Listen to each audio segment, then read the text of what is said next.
Muted? There we go. Okay, I knew it. Anyways, let's dial that back. What is happening, Flickin' Fanatics and real ones in the chat and here as well? We are here tonight for a couple reasons. Obviously, to talk about Spider-Man Across the Spiderverse, the sequel to the Academy Award-winning animated masterpiece that was. Are we going 2 for 2? That's something that we'll discuss here. This is going to be our spoiler-free review, where we're just going to talk about thoughts, feelings, highlights without getting into plot details and let you guys know what we think. But first and foremost, a couple big things. First off, if you are new to the channel or catching this later on the rewatch, please click that like button, hit that subscribe. We're a lot of fun to hang out with, and we do live videos all the time. Also, big message for tonight, special. We have our Streamlabs link that is right here, down here, if you want to click on that. And it's also in the chat, but all donations right now for the rest of the night are going to be going to Robert and Vanessa at Late to the Party, because currently Robert is experiencing some significant hardships, and they're at the hospital, and there's a lot of uncertainty, and the least that we can do as a community and as friends is be there to support them in any way that we are able to. So if anything hits that Streamlabs tonight, that's where it's going, just so you know. Chris, welcome. Yes, sir. Our hype man. We got our hype man on tonight's Ooh, snap. Excited. I mean, spoiler alert, I think we have some idea how Chris feels about the movie. It's Twitter. I mean, for those, can we just jump in? I mean, let's we got all the fun stuff out the way and the important stuff out the way. And I want to hear both of our answers in like a 3-second countdown. Better than the first. I want to hear what you got to say. We're hard and fast here. I'm going to give you a countdown. Our choice is 3, 2, 1. I think so. Oh, it is. Oh. See, okay, and shout out to my buddy Victor Albain. He's the one that put this thought in my brain. I'm taking his words, and because I thought he put it so well, because I didn't know how to use words last night. So when I saw this, he said, he texted me after he saw it, and he said, this movie is somehow better than the first one, and the first one is spectacular. Yes. I think the first movie is perfect as it stands. You Absolutely. Don't need a sequel. Honestly, if they didn't announce any more movies, I would have been cool with it. I would have thought, okay, cool, great. I'm fulfilled. Oh, I see what you're saying. I thought you meant after this one. I was like, No. Spider-Man Into the Spiderverse that came out in the year of our Lord 2018. That one. If they just gave us that one, okay, cool. I'll take it. It's perfect as it stands. We don't need any more. Absolutely. Luckily, Sony's smart and they gave us another one. And as this movie stands, it's great. It's spectacular. It's amazing. It makes me my Letterboxd review. If you don't follow me on Letterboxd, you should. But I put it as it's a masterclass of Spider-Man and of animation. Absolutely. This movie not only pushes the boundaries of what you can do with animation, and it totally reinvents what an animated movie should look like, but also any Spider fan like ourselves, right? Like, we love Spider-Man. And honestly, a lot of folks, Spider-Man, I would say Spider-Man is right now the quintessential superhero. If you were to go ask someone who doesn't have access to internet, Pound for pound, Spider-Man's the most successful superhero, and I'm including Batman. I'm saying successful. I'm saying quintessential. I'm saying anything. When you think superhero, when we think of when you think of a superhero, like, just name one. And when you think of like the Roosevelt, like the Mount Roosevelt or Mount Rushmore, not Roosevelt, I don't know what I'm talking about, but the Rushmore of superheroes, Spider-Man's the only guy from Marvel on Rushmore. Ooh, like that's Spider-Man. That's a fun conversation to have.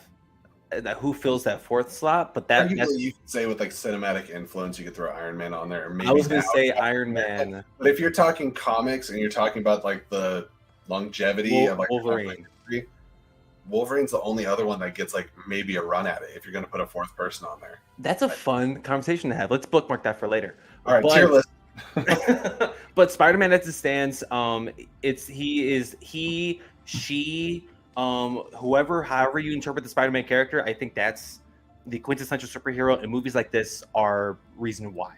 Spider-Man Across the Spider-Verse is by far my favorite movie I've seen in years, and I've been stewing in this movie for 24 hours. It's hard to put into words how much this movie means to me, or how much this character Miles Morales means to me. Because spoiler alert, he is Spider-Man. Because I guess some people still need to be convinced, but this movie is beautiful. It's well done, well written, incredibly well acted. I get it. It's voice acting. It's not the same as regular acting, but I will fight that. I think it's more difficult to do voice acting because you need to convey emotions without having to show your face. I think they have their own, like each have their own difficulties, similar with like motion capture. And you have to act with your body and your voice. And exactly.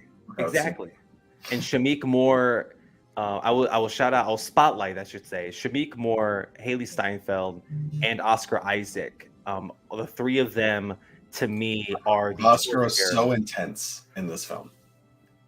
Miguel O'Hara it just as a character. I was in awe of what they did with him in this movie, because to a lot of people this was his real introduction. Yeah. And like, again, Spider fans like us, like the comic book dweebs that we are aware of Spider-Man 2099. If I were to go ask my roommate who the hell Miguel O'Hara is, he can't tell me that. But this movie does a great job of continuing Miles' story while giving us more of Gwen and introducing all these spider people who are just all over the place. Like the trailers gave us that we were going to see multiple spider people, and trust me, no spoilers, there's a ton of surprises in this movie that made I'm sure there's some that made you pop that we're going to talk about in our spoiler review and discussion, which is come after this video. So stay tuned if you've seen it already. I want to touch on the Streamlab that we have right now. Please. Go ahead. From Mike K, $10. Thank you so much. Saying a couple things. Number one, hoping Robert pulls through us as well, buddy. We're all the thoughts, prayers, and anything that could possibly matter. Give it your all. Anybody watching right now, if you know Robert and Vanessa, and you know Late to the Party, please just if you have a direct way to donate to them, do that. They do have a link on their Twitter, but just for convenience sake, if you want to, you can put it here. I've already reached out and I said anything we get tonight is heading your way. He said sending all the positive vibes his way. Number two, I have no idea if any other movie, animated or otherwise, can top this one. I'll say that for the year. You know what? I don't know. I was going to say, I think that's highly possible for the rest of the year. And I was like, bro, we got Barbie next month. And then we got Dune coming out. So, Barbie hype train is real at Flick and Reel. We love Barbie over here. And we haven't even seen it yet. Yeah, absolutely. But I'll wrap up because Jesse, you need to talk too. It's not just me. I love this movie. I love this movie. I think it's incredibly well done. And I think it's no secret that this is just part of a greater story. And I think that they do such a good job of not only continuing the one that we got in 2018, but also allowing there to be more, and the greater story that they're telling. I think is just incredibly well done, and they're really asking the questions that we've been seeing in Spider-Man media for the last few decades. What does it really mean to be Spider-Man or Spider-Woman, Spider-Girl, Spider-whoever? What does it mean to be a Spider-Person? This movie questions that, and I very much appreciate it as a Spider fan. And Jesse, what did you think of the movie? Listen, I'll cut to the fact that I loved it. I think it's exceptional. I mean, I loved Into the Spider-Verse. I've watched it dozens of times. It's great. Listened to the soundtrack over and over again. I just rewatched it 2 nights ago in preparation for Across the Spider-Verse. This movie is exceptional in every way a movie can be. It's an exceptional feat of animation, voice acting, everything that you said. I just want to, I would repeat all your sentiments. The things that really stood out to me is I think the trailer for this movie, or the trailers, I should say plural, are almost a misdirect in the spectacle, because there is a spectacle. There's a tons of multiversal craziness and the fun cameos and surprises and twists and things. But there's a huge chunk of this movie that is about Miles and Rio and Jefferson Davis. And it's emotional, it's grounded. And I think it took me aback at first because, you're expecting lots of multiversal. And it's there. So don't worry, it's there. It's wonderful. It's not just a wonderful animated movie. Animation is cinema, and this movie is definitely proof. If the last one winning its Academy Award wasn't proof enough, when are we going to start getting talks of Spider-Verse being put in contention for Best Picture? I know Beauty and the Beast got to run for that, and I think it's time for us to get there again. Instead of putting it in the animation category twice, it deserves its fair shake at Best Picture, because it has drama, it has emotion, it has action. It is such a tour de force of filmmaking as a whole. Phil Lord, Chris Miller, and like the new directors that are working on this just did a remarkable job. And I want to say that if you haven't seen it, run out and see Across the Spider-Verse. You are going to be thirsting for that part 3 or part 2 of the Across the Spider-Verse story, the Beyond the Spider-Verse. And I was saying, and I had a lot of pushback when this movie was delayed a year. I said good, because we had such a long wait between Into the Spider-Verse and Across the Spider-Verse. 5 long years. And I know you felt it, Chris. You felt every day of that wait. Yeah. And now we get less than a year between this and Beyond the Spider-Verse. And it's a lot easier to wait when you haven't seen the film than it is afterwards. Yeah. And you have it being 2 years or more than 2 years between this and the next one. The nice thing about the first one, like you said, it has a nice wrap up. So we didn't feel this way. And I will say this is definitely, like you said, it's part of a story, and it takes you to places you did not expect to go. It leads you somewhere you could not have predicted going into the movie. And it's a very pleasant surprise in all those ways. I shouldn't say surprise, because I expected greatness. I'm going to give one knock on this movie. Uh-oh.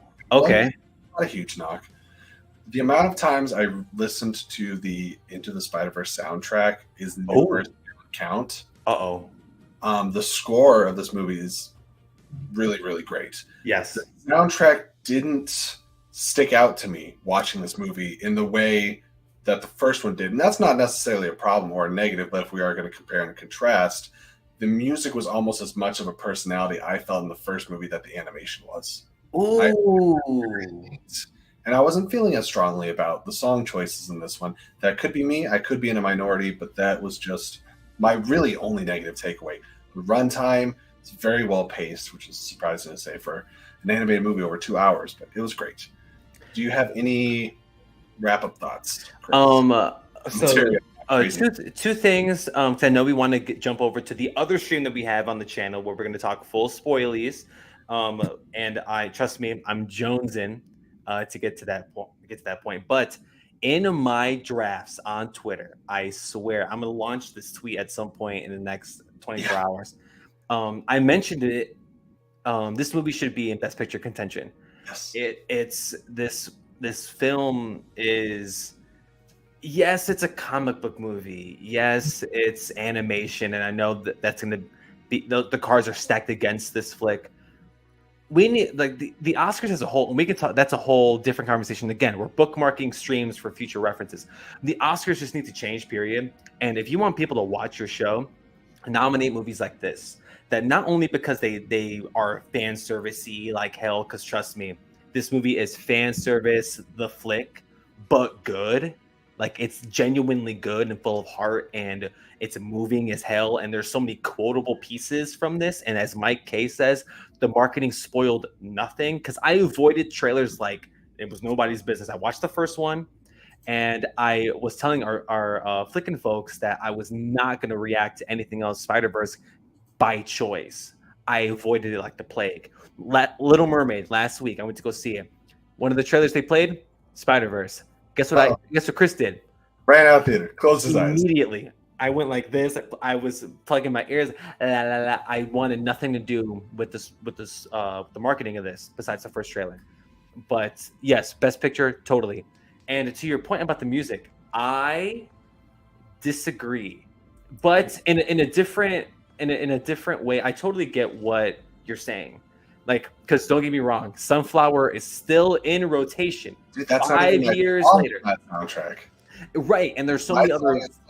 I'm Not Afraid of the Dark, or I'm Not Scared. Yeah, that's the track with Triple X and Lil Wayne. Like, it's great, and Wayne's back on the soundtrack for this one. But I loved the song that stuck out to me. It was I'm not going to say the song at what point in the movie, but it was James Blake. James Blake, who's no stranger to hip hop at this point, but there are a few needle drops in this from the Metro Boomin soundtrack, shout out, that popped me as a fan of this. I see myself in Miles Morales. He's a hip hop head. So am I as a brown Latino kid. Like I see him. It's sad because he's 15 and I'm 25, but I still resonate with this character. But the music, while not Post Malone, it still hit me different. In all fairness, I need to listen to the soundtrack again. Like, there was so many other things happening that were a little over what's the word I'm looking for? Overstimulating. That, like, it's hard to focus on the music. There was a lot of overstimulation in this for the better. Like, it wasn't super crazy, but I think the music still played out. And the score, I'm glad you mentioned the score. Daniel Pemberton, I believe that's his name. If I mispronounced it or if that's not it, I'm sorry. But the score for this is incredible, and I need it on CD, vinyl, however it's going to be released. I need it as soon as possible because this movie's gorgeous. It's stunning. Shamik Moore, I know it's been probably 5 years since he's voiced his character, but I felt that it was a genuine, like within universe, it was a little bit over a year since the events of Spiderverse. He's quite a bit older himself than 15, but I feel like he plays 15 so convincingly. Yes, he sounds young. We got another Streamlabs real quick. This is from John Lestrina. Thank you for the donation towards Rob and Vanessa over at Late to the Party. Obviously a quote from Fast and Furious. It's something Little B said. He said, "Dad, you're not afraid of anything, but I am. I am afraid of losing someone I love." Dominic Toretto. John, I don't know if you've seen Into the Spider-Verse, but all I'm going to say is wink. That's very appropriate. This movie is beautiful, and I love the pivot that you mentioned Rio Morales at the when you were speaking your piece. How Rio, like in the first movie, it was Miles and Jefferson and their relationship between one another. This one, it pivots to Miles and his mother, and again, I just love how they are not ashamed of, of Miles's roots. And as Suge Knight 323 says in the chat, Miles Morales is Latino. Let's not forget that. And this movie is not afraid to tell us that, and it's not afraid to show us a lot of things either. It's a beautiful movie. It's so well executed and well done. I wish that the movie was longer. I think 220 was not enough. When Beyond the Spider-Verse comes out, it'll just be a single watch, right? Like when you start The Lord of the Rings. Yes. One movie, one long. It's going to be like, I know we love Dune over here at Flick and Reel, and once we get to Dune, it'll be like part one and part two, boom, they go in sync. That's how these movies are going to be. But I am in love with this movie, and I'm hesitant to say it's better than the first one because I love the first one, and because we spent 4.5 years like marinating in it. But damn, it's good. It's so good. I think what's like you can't argue is that it's more than the first movie. Like it's up to you whether you decide if it's a better film for your personal taste or liking, but it's more movie. It's got more of everything. Even though it seems grander in scale, it's somehow more emotional and in a lot of ways more grounded, more character centric, and the absolute circus act that they managed to successfully pull off is nothing short of astounding. And yeah, if you're like, hey, I didn't come here just to listen to this guy's gush about the movie for 20 minutes. Sorry, you're on the wrong stream because this is the Across the Spider-Verse gush stream. So, and we're going to do more. believe it or not. We're wrapping this up. So thank you for joining us. I'm talking about just like our first thoughts. Is really easy to run long. Give it a star rating before you go. Star rating. Oh man, I gave it I had my review on the channel last night. So if you want to see like a 5-minute review, just my thoughts right out of the theater, that's on the channel. I ended up giving it a 9.5 out of 10, which I don't know what does that equate to, like a 4.7 out of 5 stars. Maybe. Yeah, sure. That's very generous of you, Jesse. Like this movie's perfect. Again, I know Lord and Miller didn't direct this, but they were part of the first one, and they definitely had their hands all over this one as well. To me, again, when are we giving them a Marvel movie? Like their track record is impeccable between Jump Street, Mitchell's versus the Machines. My God, that's a movie. The Lego movies, if I didn't already say that, in the Spiderverse. Hell yeah. Everything they've touched is gold. These ambitious, bigger, larger than life projects, that's their like recently it's been their cup of tea. And with Lego movie, that's another Spider-Verse-esque type of movie. There's a lot going on. And Spider-Verse, to me, it's a 5 out of 5. It's a 5 flicks out of 5 flicks. It's great. And a 5 stars. I will give it all the flicking stars at once. Like it's perfect. And like I second everything you said, Jesse, just with the exception that I would give it that extra half star that you did. I truly think this movie as it stands is great. It leaves you wanting more, it leaves you on your toes, and it makes that DiCaprio meme pointing at the screen, that's the entire runtime. And it's stunning. It's beautiful. And if you haven't seen it, you should as soon as possible. Absolutely. So stay tuned. Pop on over to our spoiler review discussion thing. If you guys have seen it, talk about whatever you want. It's the spoiler safe place. We're going to hop over there right now. Thank you so much for joining us on our initial thoughts. They are a little all over the place, but in the best way. So is the movie. So we'll see you in a little bit. Until next time, keep it real. Make sure to like, comment, subscribe, and go visit Late to the Party. Go visit their Twitter. Help donate and provide support to Robert and Vanessa and everything that they're going through right now. We appreciate you, and I'm sure they do too. Catch you next time. Bye-bye.